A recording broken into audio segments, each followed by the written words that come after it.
Hello, you wonderful people, and welcome to another episode of Untitled Reviews. This being a show where I talk about TV shows that are dramas. For today's episode, I'm going to talk about the season finale, maybe series finale of Lawman Bastards. Regardless, great episode. A lot of really interesting things went down in this episode, so let's break it down. First and foremost, let's start off with Ginny's side of things now that Bass is away. She ends up showing up at one of the meetings, and the leader of those meetings is no longer Edwin. I guess maybe, well, he does move on from town to town, so maybe he just moved on to the next town to spread his word, or maybe in the fallout of everything with Esme, maybe that made him kind of reconsider things and going back home. Who knows what that necessarily means, whether that's the last you would see of Edwin or not. But in the confines of the show, it seems like episode 6 was the last time we saw him. But Esme's kind of taking charge, and it's a whole conversation about like, oh, we should go to different territories, like the Native American territories, and kind of like buy land there. But for her, it's like, why would we do that? Like, do we need to go to some faraway land to like worship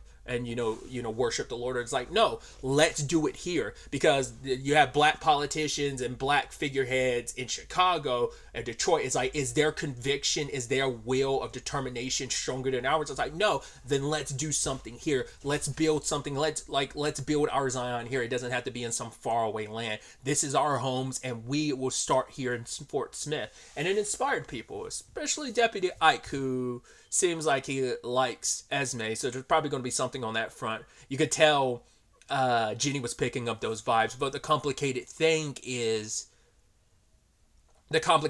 like, right, history, she knows what it's like to date a law, not just date, be married to a lawman. I think it's a little bit of a difference where it's like, well, Bass didn't become a lawman until, 10 years after their reunion. You'd be going into this with someone who's a lawman. So it's a complicated thing, but Esme kind of made her stance on the whole position clear last episode when her and Ginny had that conversation back and forth about Bass.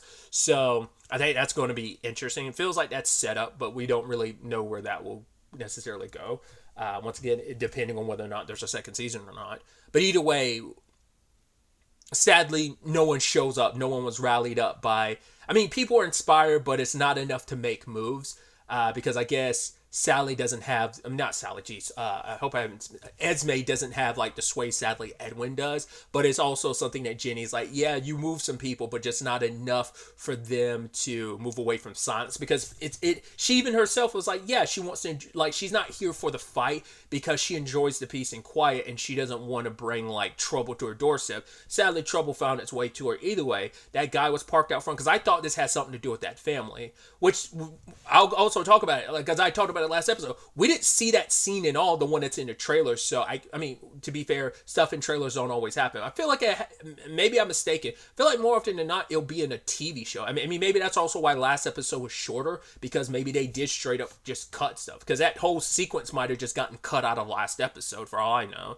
Because it felt like we were leading up to it, but we didn't get to it at all. So it might just be like, nah, they decided to cut that from the episode. Like I said, I distinctly remember that sequence in the trailer, because Ginny's holding up the shotgun, and they're like, oh, you're going to be able to pull that trigger? She's like, yeah, I can at least take down, I might get taken down, but I'm going to at least take you down before they take me down. So I'm at least be able to pull the trigger enough to kill you. So we didn't get that whole sequence, and I feel like that probably, like I said, it probably was just cut for whatever reason. I don't know.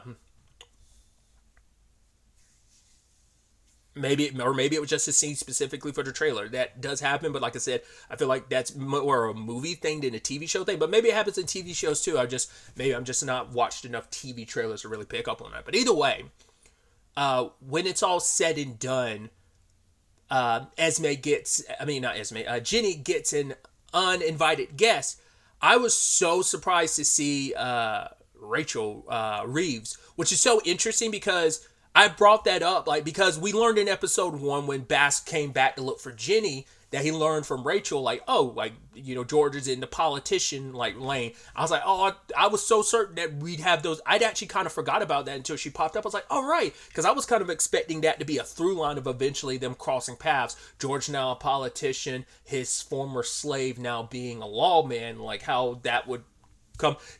once again, this is one of those storylines that you could definitely see potential in the future because that thread is still there, especially in the aftermath where Jenny slaps the shit out of Rachel because Rachel's kind of saying like, hey, I'm here to basically I was there to hold Sally when you first gave birth. It's like, yeah, you get your rest. We were almost missing you after one day of work. It's like, oh, well, like, oh, good, you were able to take this day off to have this baby, but oh, we're gonna need you right back to work afterwards. And the audacity of her to pick up her child, you can see Esme like holding that utensil in her hand, ready to smack the shit out of her, because it's just like, yeah, it's just like, because Jenny just also knows like, right, you're waiting for my child to get older just because it's like you want to have more labor around the house, and it's just like, oh my god.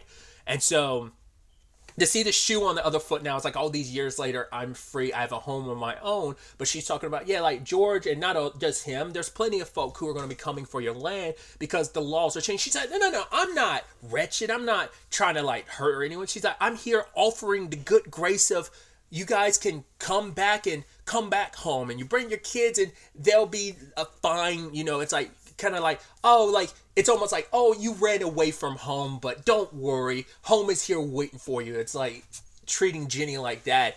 And it's just like, yeah, it's better than being here under my umbrella, under our umbrella, because we'll treat you right, unless like them being house niggers, as she puts it. And that's what makes Jenny slap her. It's like, get out of my house. And it's like, yeah, because she doesn't have to be subservient to you. But it's like, yeah, that inspires her to join up with Esme because this fight is coming. And it's like, we're not going to let them come and take what's ours. So whereas she was so reluctant to take that fight to them, it's like she has no choice now because they're bringing the fight to them. It's like, because I think she was just so thinking like, right, things are going to be okay. Like, she doesn't want no trouble. We live away here. We live in our own plot of land. We get to live. But it's like, that kind of creates this barrier where maybe you're not as quick to want to fight because everyone's the same way. Because like Jenny was saying, like, people will rally by what Esme say, but not enough to kind of break their silence. And she was in the same boat because everyone wants to protect what's theirs. They don't want to like bring any heat their way. But it's like, right, like that.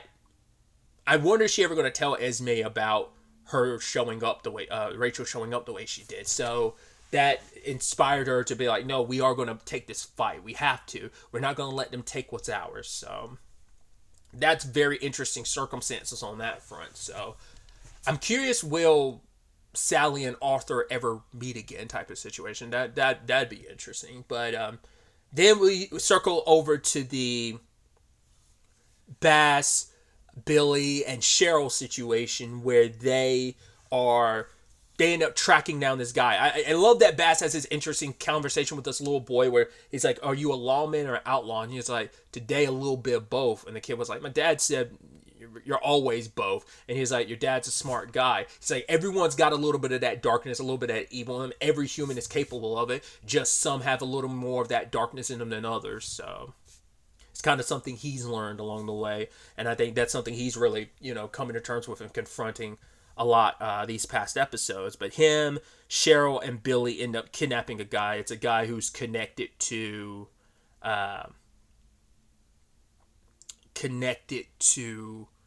Pierce. And so it's like, right, trying to pump him for information, and Cheryl's like beating the shit out of him, even to the point it's one of his front teeth comes out, he spits it out. And Bass says, I'm gonna ask you one last time, where's Mr. Sundown? And puts the gun to his genitals. And it's like, right, I guess he was kind of, I don't know if this is something directly out of the Bible or is it just him speaking on a biblical sense of like, right, what basically saying what happened to Sodom, it's going to be a lot less than what's going to happen to you on Judgment Day. It's like kind of being like, yeah, so what do you want to pick? Because it's going to be brutal either way. But what happened? Sodom got off easy. You're going to be severely fucked in this regard. Got the place they need to go, but the problem is Cheryl's like, wait, we're not going to just let this guy go. It's like, no, take his boots, and without a horse, he'd never make it in any direction. Cheryl's like, are you sure about that? Because Bass ain't like about to just kill someone in cold blood murder now. It's like, you're like, right, you like letting nature do it for you, where it's like, that's a little like that, you have less of blood on your conscience, because it's like, I didn't actually kill him, I put him in a situation where he would most likely die. But it's still a thing of, yeah, I see where Cheryl's coming from too. It's like, yeah, it's that thing of, you leave your enemies alive, they can always come back to bite you in the ass later. So Cheryl put him down. Bass wasn't about. I was like, you should have actually made sure Cheryl left before. You shouldn't have just trusted him not to pull the trigger because Cheryl. But yeah, Bass calls him out about it later on, and he's like, yeah, you're too soft. If you need, from the very beginning, we both knew when this whole thing started what we were going to need to do, and you being soft is going to end up getting you killed. And so he also goes on this whole diatribe about, like, talking about indigenous people in front of Billy. It didn't even cross my mind, and I don't think it came up at all about Billy's family, because Cheryl was insinuating, like, because you like speaks like English so well the way you do, it's almost like implying like, oh, you had a white mom, even going as far as being like, oh, like, do you know how much seed your mom had to swallow? I'm just like, wow, Cheryl. I'm like, I knew you were an asshole, Cheryl, but Jesus Christ. I even love that line from from Billy, where he was like, I might speak the white man's tongue, but when it comes to me and you and me fighting, I'll show you, like, how, not the term I'd use, but obviously for the sake of the conversation and the context of the show, he uses the word, fight you as the engine I am. So I'm like, jeez. And Bass kind of shut that all down. I thought it was poetic. Like, what did he do? He killed a snake in the grass. So it's like, it felt very poetic for what's about to go down. It's also stopped them from doing what they're doing. But yeah, they go and track down where Pierce is. He has his own land and stuff, and he has a little gateway. Some people, they take his guns, take Bass's guns. I'm like, but notice Bass is the only one there. So Cheryl and Billy are staying on background. So as he's being led through, Bass looks and sees that there are people working on farms, because that was the whole conversation Edwin was having, like, in episode 6, that slavery isn't dead, it's just wounded, and certain pocket areas are still going on like it's still a thing. And just looking at this, I was like, Jackson's not dead, is he? He's out here. Like, every person he made disappear, he never killed them. He's forcing them to till the land. He's going back to the way things were before. Like, so many people, once again, it's hard to break free of, like, oh, this is the way things were, because they were that way for so long, seeing someone of color as less than. And once again, we're only 12 years out from that. So it's, of course, like, that changes are going to happen. Probably still got a few decades of people still having that mentality. It's going to be, I mean, obviously not that black people are lesser than, but going back to the slave notion of it all, there'll be a couple decades of that still being there. People obviously will be dealing with it a lot, still be dealing with it even more decades beyond that, with the whole black people being less than white folk type of situation. So, but yeah, this is Pierce's operation, and so Bass makes it seem like he's only here to collect what was owed for Jackson. It's like, yeah, you owe me $50. I only got half the bounty because you turned into shoes. So it's like, okay, come on in. He's and then even doing that creepy thing of come find me. I should also point this out, because I didn't know this. The actor Barry Pepper, who plays Pierce, I was just skimming through, like, IMDb. Apparently he was in The Lone Ranger, the 2013 one with well, it's kind of two complicated people, but the one with Armie Hammer and Johnny Depp. Like I said, two let's just say controversial people. Let's just kind of leave it at that. So I was like, oh, interesting, because I brought it up previously. Like, the Lone Ranger is pretty much based on Bass Reeves for the most part. Or it's at least been like, yeah, there's a lot of similarities. So I just thought that was interesting. Maybe that was kind of done on purpose because he had his connection to the Lone Ranger. He's done, like, quite a few Western stuff, looking through some of his IMDb, like True Grit. There's a few other, like, Western type of things I've seen in his filmography. But either way, tangents and all that, I just thought that was kind of an interesting little detail, like, on a conversation of Bass Reeves and everything. But either way, it turns out he's got, like, a lot of money, and Bass confronts him about the Mr. Sun. He's like, good. I was wondering when this, like, pleasantry would kind of go away, and even offering, like, oh, stay here and have some steak.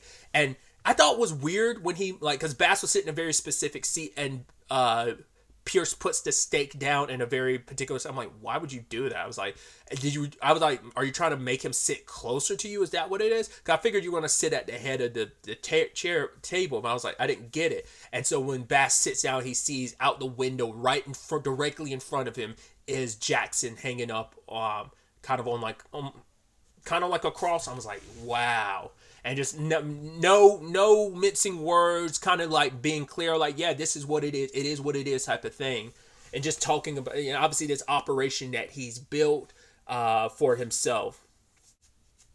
He's saying that basically he's giving these people a second chance because like their fate, all it would do is take them to the rope. But it's like, yeah, they're worth a lot more than the bounty I would get for turning them over. Like what they're able to reduce here. He even makes the whole metaphor about the cows. It's like, yeah, I was like told by a Chinese guy.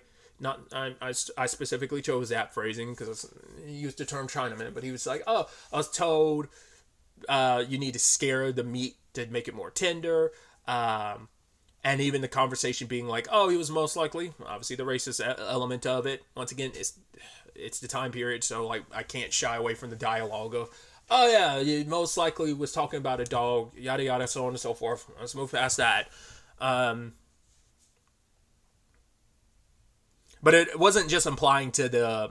It wasn't just applying to the meat. It was also to the cow. It was also applying that to the people. It's like, yeah, you strike them with fear, they become good workers too. Like the subtext was there in that conversation. So, and that was the whole point. What he was doing with Jackson, as we saw, he was trying to break Jackson down. Even being like, Jackson was like, he's like, oh, like I try to be patient with you. So are you going to like? Don't you see what I'm building towards? And he's like, yes. He's like, yes. And Jackson had to be, yes, sir. I was waiting. I was like, is he going to have to say the word master? I guess he's trying to spruce it up a little bit. Like, no, you don't have to say master, but you will say sir. So it's like, oh, God. You're just like, you're surprised it took so long for Bass to decide to like take his ass down. But I guess he also had to wait for everyone to kind of sneak around and get in position. But it's just like, man, you could just tell like because Bass is here for revenge for everything that's happened. And once again, still trying to compare them to each other. What they've been through is like even that conversation, oh, we've known each other for centuries. And so he finally lets Jackson down and he's like, go ahead, Bass, like you were going to be next, because he was going to break Bass. And he's like, yeah, you had to go back to the chains where you belong. And you're like, okay. He was like, I thought I thought we were the same, but you were forever going.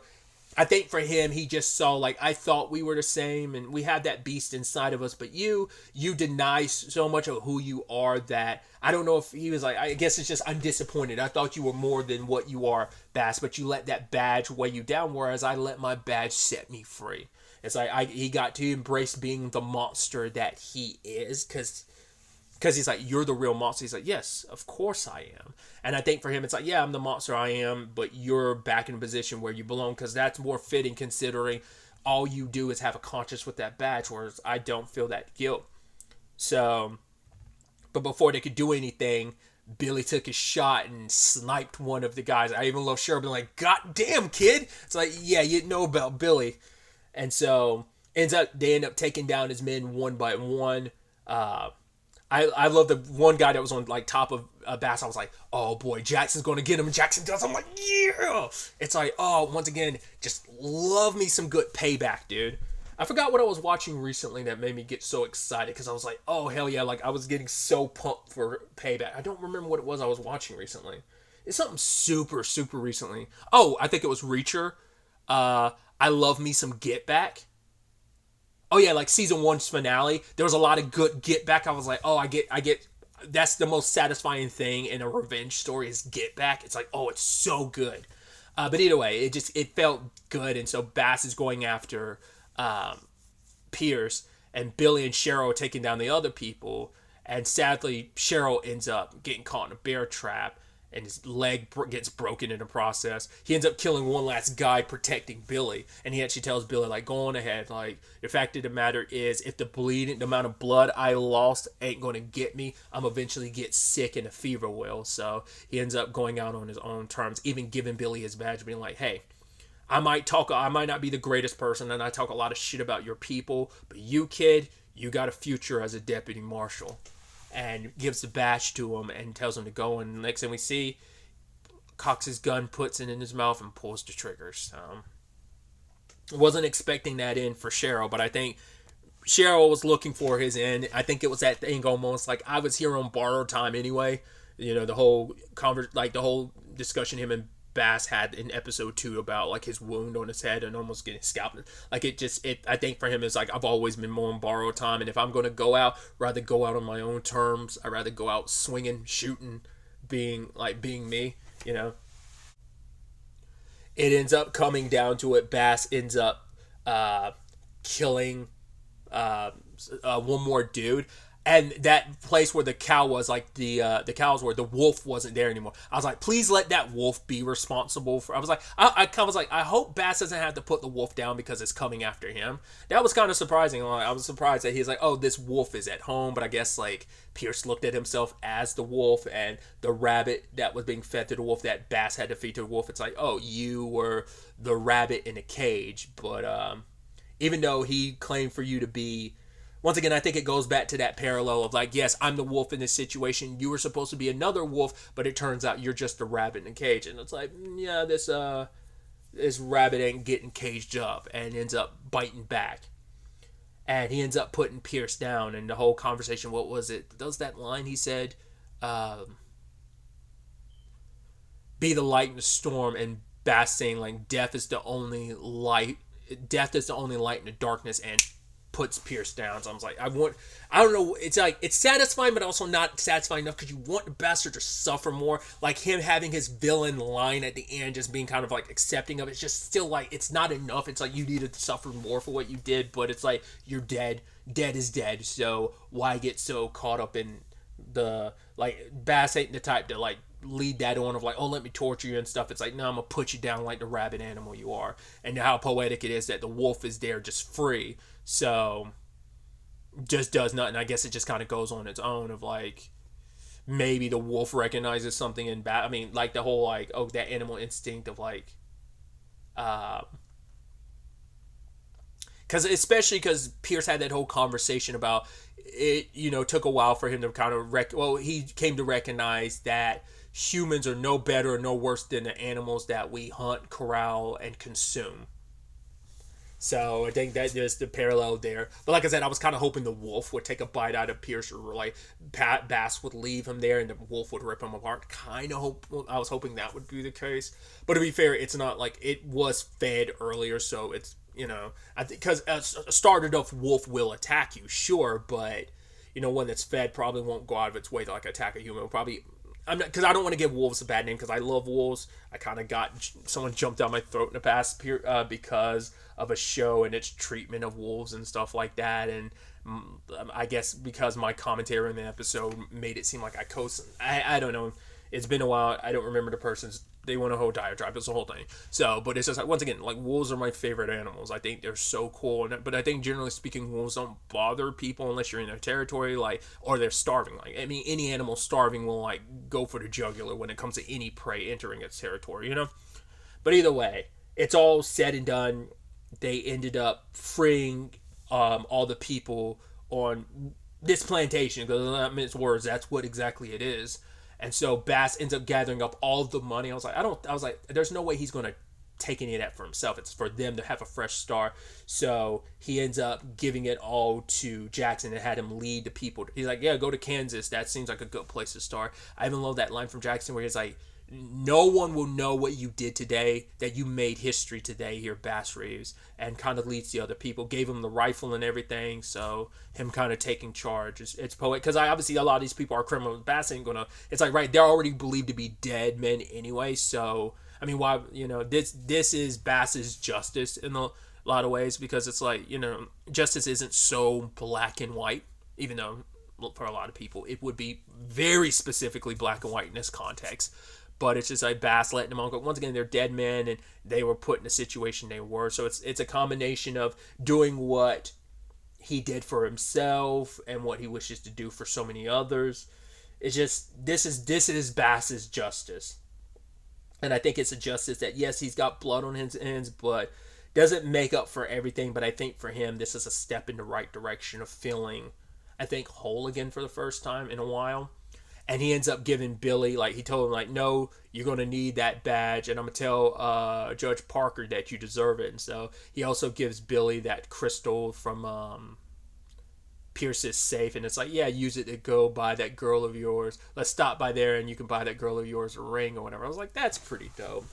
And so at the very end of it all, he comes back home, you know, obviously him and Jenny hug, and it's just like, right, I'm home.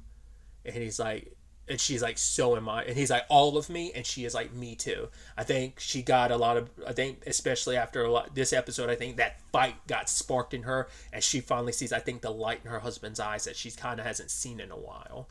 And so he's like, here, like, forever, you know, it's like, we got all of me here forever. So I know he's quitting, but it's just, I think he's going to take a different approach to this whole Lawman thing after this experience. He's not going to approach it the same exact way.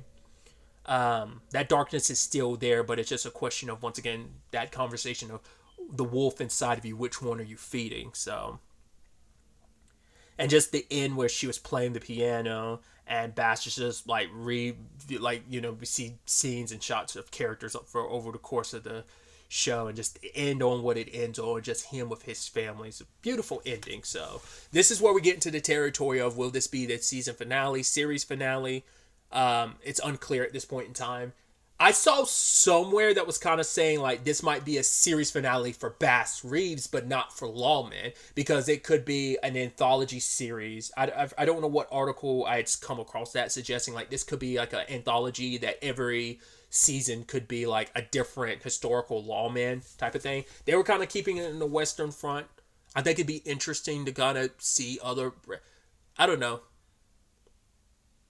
Because one that came across my mind would be like a, because they specifically said Western, so part of me was thinking like, could you get like an Elliot Ness? Elliot Ness being the, I think he was I don't think he was a police officer. He was a detective, right? I'm mainly basing this on, because I don't know enough about Al Capone's story. I know a little here and there, but he's the guy that took down Capone, if I remember correctly. But I know him from like, there's a video game I played called Shadow Hearts, New World, or From a New World, that takes place in the 1920s. Specifically, it's like at the beginning of the Great Depression, and he's a NPC that you can meet in that game. It's a whole thing, because that series of games dabbles in like fictional history. Like you take real people, like the character Anastasia is a party member in the second game, and Rasputin's a boss, an antagonist you go up against, stuff like that. Like you meet historical people, so I think that'd be interesting. Like I said, because he's still a lawman, so I could see something like that if they wanted to go down that route. You just go down to different time periods where you have different lawmen or detective. The one I read, like I said, specifically referenced westerns, but I think you could do something with Elliot Ness if they wanted to go down that route. I think that'd be interesting. Because once again, I don't know enough about Elliot Ness except for that tiny bit. Like I said, I'm fairly sure, but I could be completely wrong. He's the one that took down Capone. Once again, wasn't even for all the mob stuff, tax evasion. That's always like a really interesting story about you get them for what you can get them for type of thing. Either way, I'm going on that tangent. But I also saw something else where the showrunner of this series